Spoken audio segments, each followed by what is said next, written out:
Bonjour, première webinaire sur les droits de l'environnement. Mon nom c'est Monica, je travaille ici au Centre du droit de l'environnement à Bonn en Allemagne.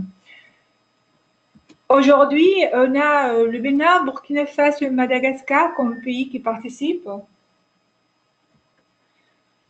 Je vais faire on va commencer avec une petite introduction sur le Centre du droit de l'environnement, suivi pour une autre présentation sur la formation en ligne de l'application de la loi, et après une présentation sur Ecolex. Donc, à la fin, vous pouvez poser des questions. Le Centre de droit de l'environnement, c'est-à-dire le ELC, était créé à Bonn, en Allemagne, en 1970. Et il fait partie du secrétariat de la USN. Il compte avec 12 spécialistes en droit de l'environnement et de l'information et un programme de stage. Et c'est l'unité de gestion des collègues, le portail au droit de l'environnement. Les principaux espaces de travail de l'USN sont trois. D'abord, le premier, c'est valoriser et conserver la nature, c'est-à-dire utiliser l'information et gestion des connaissances. Le deuxième, c'est promouvoir et soutenir une gouvernance efficace et équitable des ressources naturelles. Donc, on travaille avec des espèces, aires protégées, planification de l'utilisation des terres, des ressources en eau, ressources marines, cadre de gestion des ressources naturelles de la USN, et l'accès et le partage des avantages. Et le troisième, c'est déployer des solutions fondées sur la nature pour relever les enjeux de la société. Donc, le cadre d'approche qu'on travaille, c'est d'abord la gestion de l'information et des disséminations, les développements conceptuels du droit de l'environnement, la formation et le renforcement des capacités et une assistance technique légale. Donc, ça fait qu'on travaille, tous ces quatre approches sont tout à fait suivent un l'autre, se fait comme une chaîne. Donc, voilà, c'est notre premier webinaire en français qu'on a fait cette année. Donc, nous allons également lancer un cours en ligne sur l'application de la loi qui Yacoub va vous en parler dans quelques minutes. Ce cours a commencé à mi-janvier et finirait le mois prochain en avril. Donc, à la fin du cours, on pense organiser un deuxième webinaire pour voir ce que vous en pensez, bien sûr. Et voilà, si vous avez des commentaires, comme ça, elle peut nous aider pour améliorer le développement du matériel d'apprentissage. Et nous espérons pouvoir lancer peu à peu des modules axés sur des sujets spécifiques comme la forêt, le cerf protégé, les changements climatiques, le droit, entre autres. L'année dernière, on avait effectué une évaluation en ligne sur les besoins de formation. Donc, merci pour votre participation. On a eu beaucoup de réponses, surtout de Madagascar. Donc, merci une autre fois. Donc, basé essentiellement sur vos réponses, nous allons organiser un programme de formation cette année. Et aussi, on souhaite faire une formation face à face. Donc, pour le moment, on est en train de discuter la possibilité de faire un cours. Et donc, on vous tiendrait au courant du progrès. Maintenant, je vous donne la parole à Jacouba qui va présenter le cours en ligne sur l'application de la loi.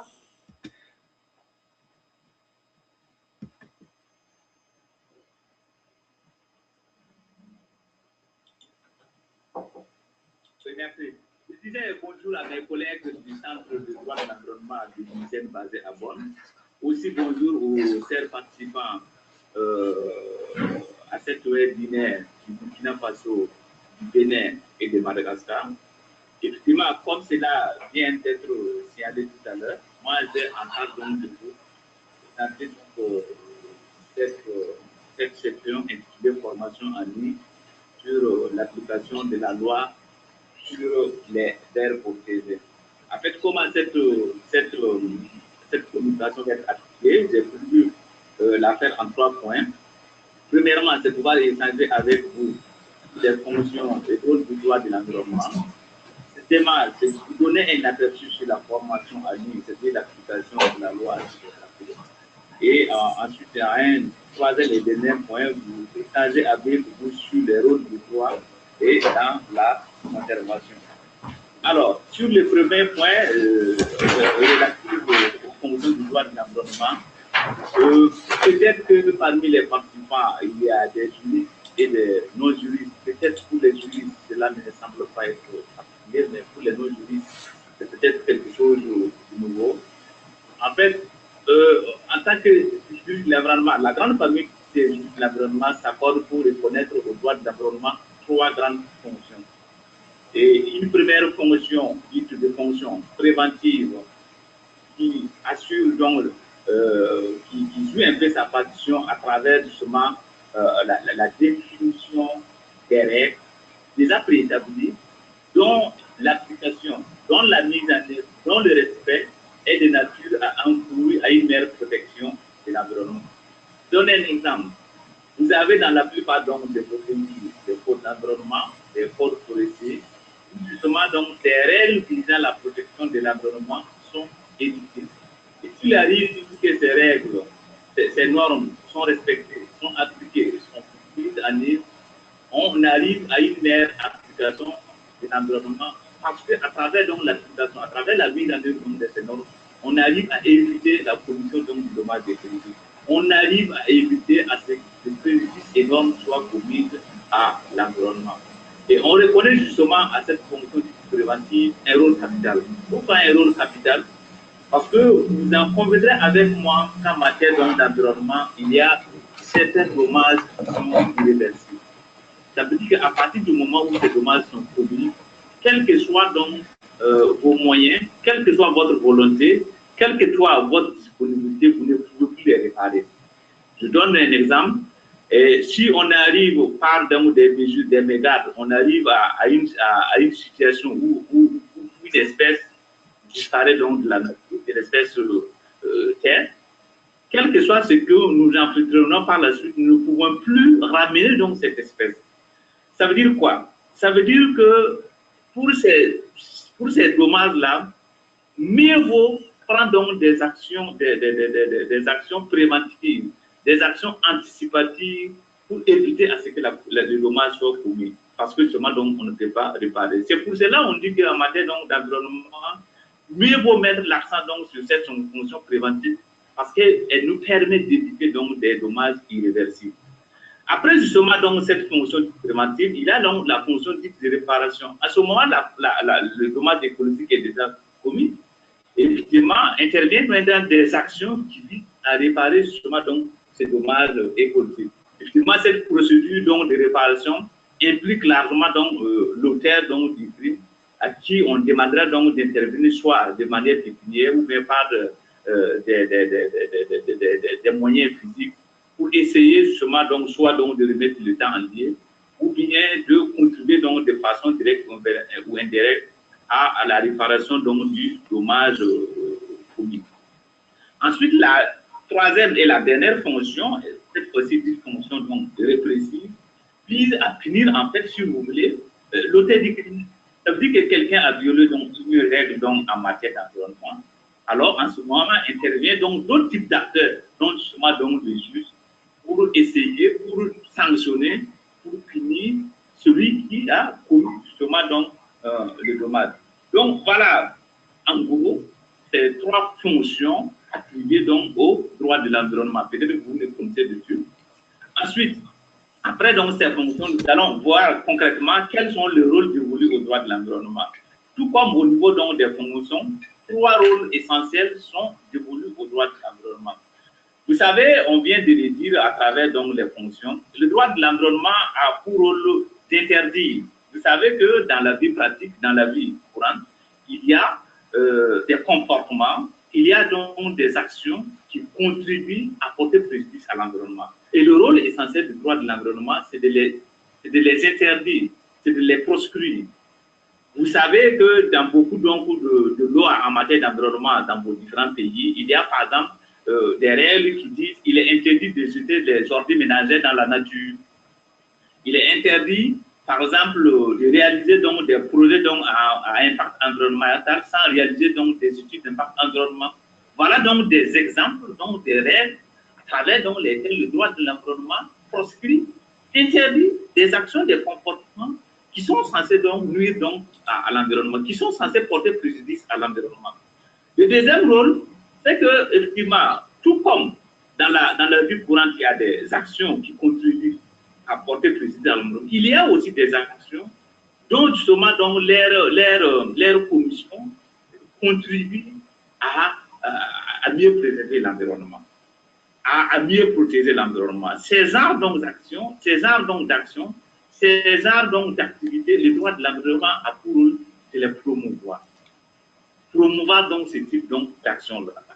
Tout à l'heure, je parlais donc des études d'impact environnement. Vous savez, autant dans ces lois-là, s'il y a par exemple des acteurs, je prends par exemple l'exemple d'une entreprise privée qui mène des actions favorables à la protection de l'environnement, alors le droit de l'environnement a pour rôle d'encourager justement l'action environnementale de cette entreprise environnementale et à travers cela peut lui peut-être apporter des avantages fiscaux. C'est un exemple. Ensuite, le troisième et le dernier rôle, ça rejoint un peu le deuxième rôle dont je viens de discuter tout à l'heure, c'est de permettre, autoriser et encourager toute action non préjudiciable à l'environnement.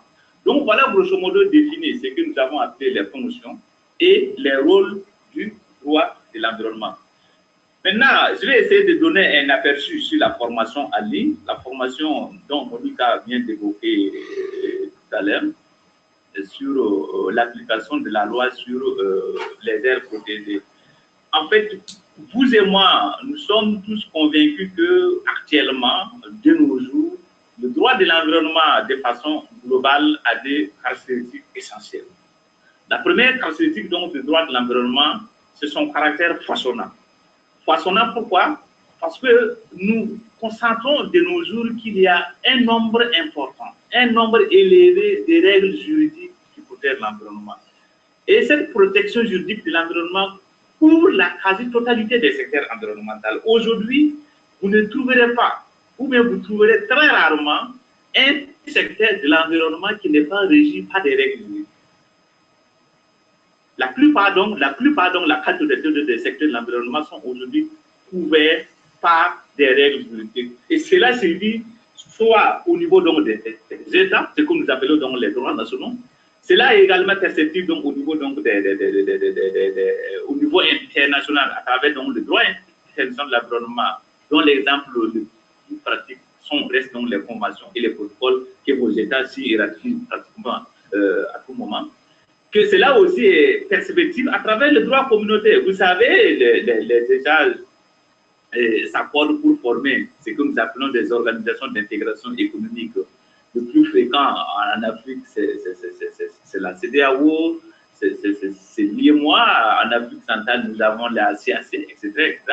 Et au niveau de ces organisations d'intégration économique sont sécrétées du droit communautaire de l'environnement. Ou bien vous avez des organisations comme l'Union africaine, qui est une organisation régionale, qui à son niveau aussi sécrète ce que nous pouvons appeler le droit régional. Donc à tous ces niveaux, nous avons une multitude, une multiforme de normes, de règles qui contribuent à la protection de l'environnement. Le deuxième caractéristique dont je peux ici évoquer est justement la problématique de mise en œuvre du droit de l'environnement. À un certain moment, ça veut dire que si on fait un recul de 5 ans de cela, on avait l'habitude de dire que le droit de l'environnement est ineffectif, ça veut dire qu'il n'est pas mis en œuvre. Mais de plus en plus, on a été critiqué parce que les gens nous disaient diluer un peu votre mot pour un peu encourager l'action des acteurs qui contribuent tous les jours à ce que le droit de l'environnement soit mis en œuvre. Et aujourd'hui, nous sommes arrivés à une expression peut-être acceptable par les différents acteurs, c'est la faible effectivité, la faible mise en œuvre du droit de l'environnement. Effectivement, nous constatons que la problématique majeure du droit de l'environnement actuel, du droit de l'environnement de nos jours, c'est sa faible mise en œuvre. Pourquoi cette mise en œuvre? Quelles sont donc les causes donc, de cette mise en œuvre? Elles sont diverses et multiformes, parmi lesquelles on peut notamment donc citer la méconnaissance des règles qui contribuent à la protection de l'environnement. En outre cette méconnaissance, nous avons aussi le faible contrôle. Vous savez qu'au niveau de la plupart des États, des institutions, des services sont mis en place pour assurer donc, le contrôle de l'application de la règle de droit. Mais si vous remarquez, vous allez vous rendre compte qu'au niveau donc, du fonctionnement donc, de ces organes, il y a un certain nombre de difficultés parce que ces organes n'ont pas les moyens financiers, ils n'ont pas les moyens roulants, ils n'ont pas du personnel suffisant adéquat pour assurer un contrôle suffisant de la mise en œuvre du droit de l'environnement. À côté de cela, nous pouvons aussi soulever comme autre cause donc, de la faible effectivité du droit de l'environnement la prépondérance de la transaction. Vous savez, au niveau donc, de vos États, si une infraction en matière d'environnement est commise, au lieu que l'administration en charge de l'environnement essaie donc d'envoyer donc les délinquants devant les tribunaux, elle appelle plutôt les délinquants pour dire voilà, vous avez commis telle infraction en matière d'environnement, mais nous, administration en charge de l'environnement, nous vous demandons de payer tel montant et nous, administration, on sait ça donc d'abandonner la procédure judiciaire contre vous. Ce qu'on appelle la transaction qui est connue fréquemment donc, dans vos pays. Donc, cela est devenu de nos jours un mode très, très utilisé dans la réparation donc, du conflit en matière d'environnement.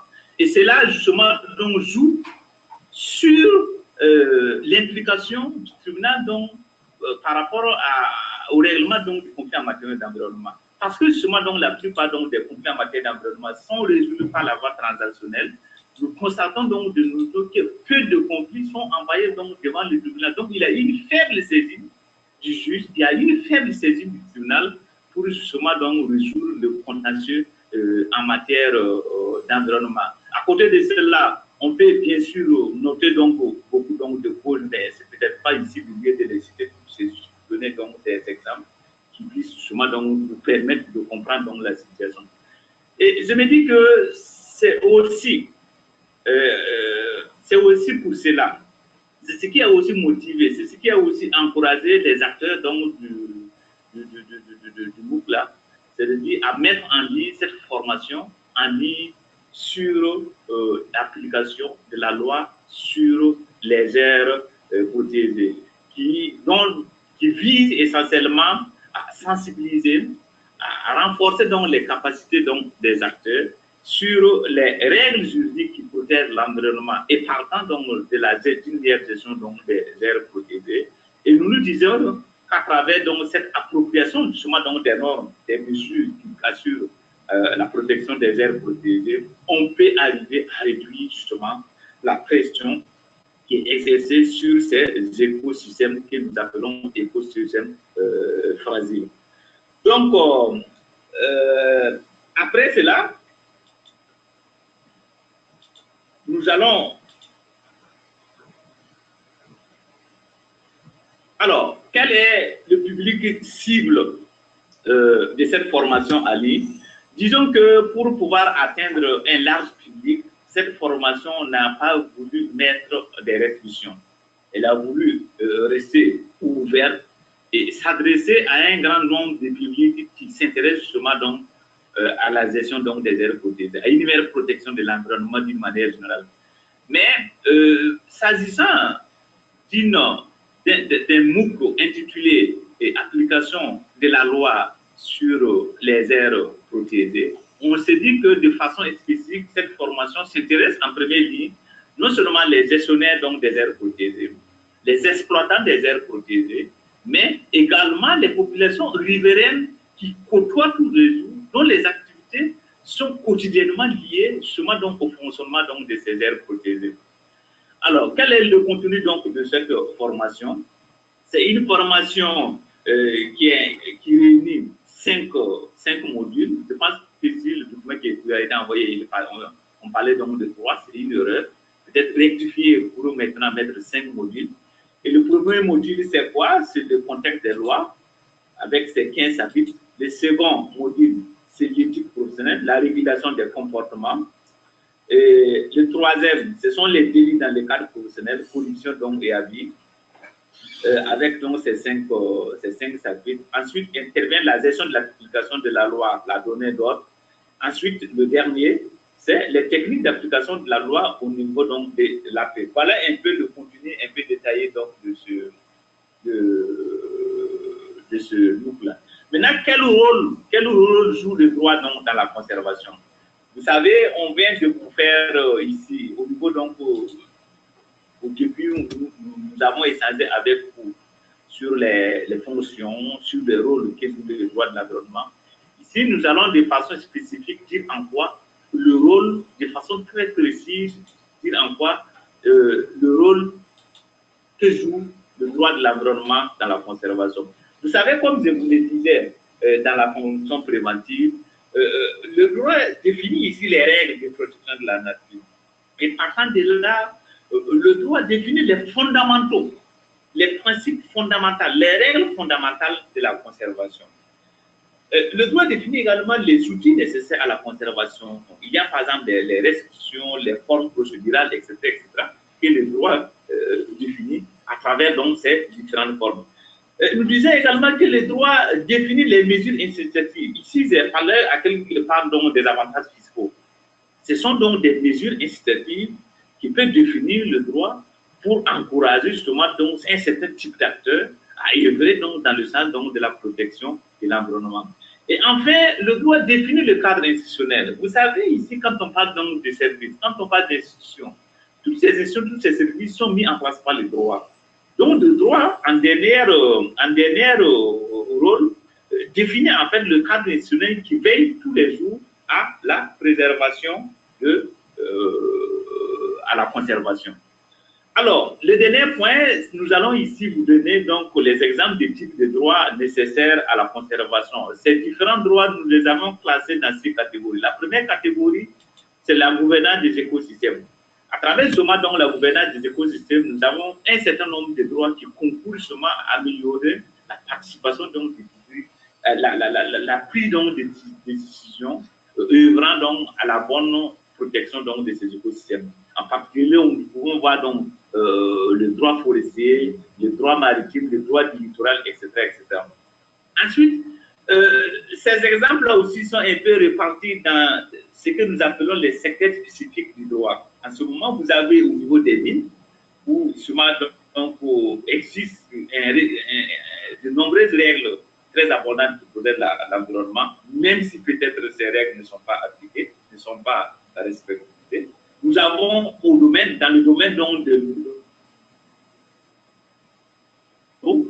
des mesures uniformes qui instaurent la gestion intégrée des ressources en eau et qui définissent justement donc des règles visant une excellente exploitation durable. C'est également donc dans le domaine de la pêche. Et comme nous sommes dans le domaine des aires protégées, il faut aussi le mentionner, nous avons également le droit de la diversité biologique, etc., qui concourt justement, qui participe justement donc de ces exemples donc, de droit. Nous avons également la gouvernance des acteurs. Vous savez, on ne peut pas parler de droit de l'environnement sans parler des acteurs qui le développent et qui le mettent en œuvre. À ce niveau, nous avons peut-être catégorisé en parlant donc des droits des autochtones. Tout à l'heure, j'ai parlé donc du droit communautaire, dont les acteurs donc, sont les citoyens communautaires. Tout cela relève donc de la gouvernance des acteurs. Et nous avons aussi un certain nombre d'activités dites nuisibles. Par exemple, les pollutions qui sont des activités nuisibles et dont justement donc, les évaluations en matière d'environnement permettent avant, c'est-à-dire avant donc leur exécution, de les exécuter, si vous voulez, d'une manière ou d'une autre. Donc voilà très rapidement, très brièvement présenté la communication qu'ils avaient à échanger avec vous. Et donc, bien entendu, je reste toujours là pour d'éventuelles questions qui seront posées sur cette petite communication. Je vous remercie. Et je redonne la parole à Monica du Centre de droit de l'environnement. Merci beaucoup. Bon voilà, merci Yacouba. Maintenant, je vous présente Ecolex, c'est le portail droit de l'environnement.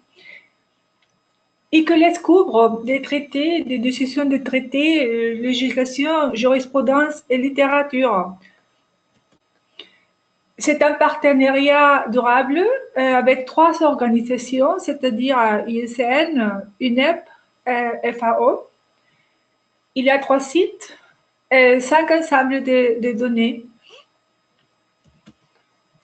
Ecolex peut vous aider à trouver des lois et règlements d'un pays donné, toute la jurisprudence qui existe dans votre pays, les pays participants d'un accord international et quelles sont leurs obligations.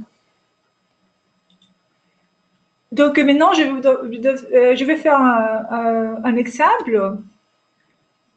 Comment est-ce qu'un pays fait face au sujet de l'adaptation au changement climatique dans les systèmes juridiques, par exemple? Donc, ici, chez Ecolex, on peut écrire d'abord sous la barre en haut, on peut créer comme mot-clé adaptation au changement climatique. Donc, ici, on fait ça pour le Bénin, par exemple. On peut mettre côté droit, on peut voir les filtres communs, les sujets, les mots-clés, pays et territoire. Et voilà, c'est simple ici avec Bénin. Et on peut voir qu'il y a 3 traités, 285 décisions de traités et 1 législation.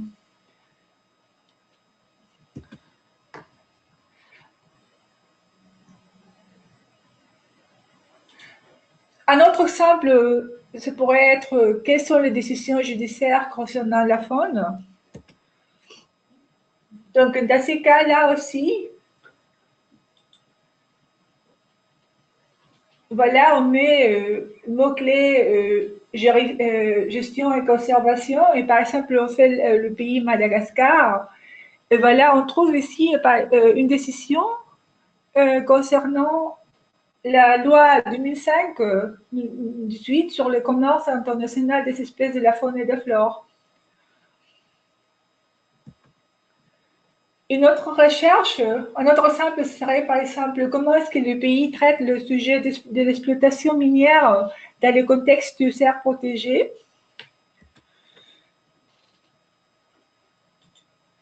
Voilà, ici, on peut voir dans les mots-clés, on met air protégé, au site exploitation minière. Pour les pays, on fait comme exemple le Burkina Faso et on peut voir qu'il y a 10 traités, 52 législations et 3 littératures.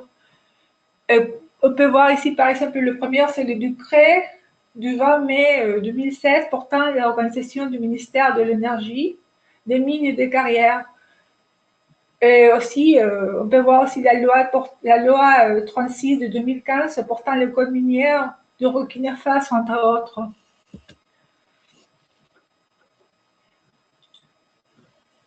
Voilà, et comme un autre exemple, on peut voir ici qu'est-ce qu'il y a comme littérature ou information générale de le Bénin, Burkina Faso et Madagascar.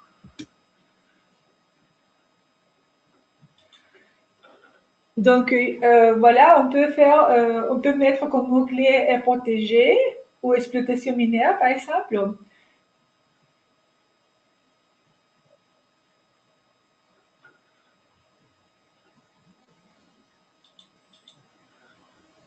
Non, on met pas, on met le pays Burkina Faso, Bénin et Madagascar.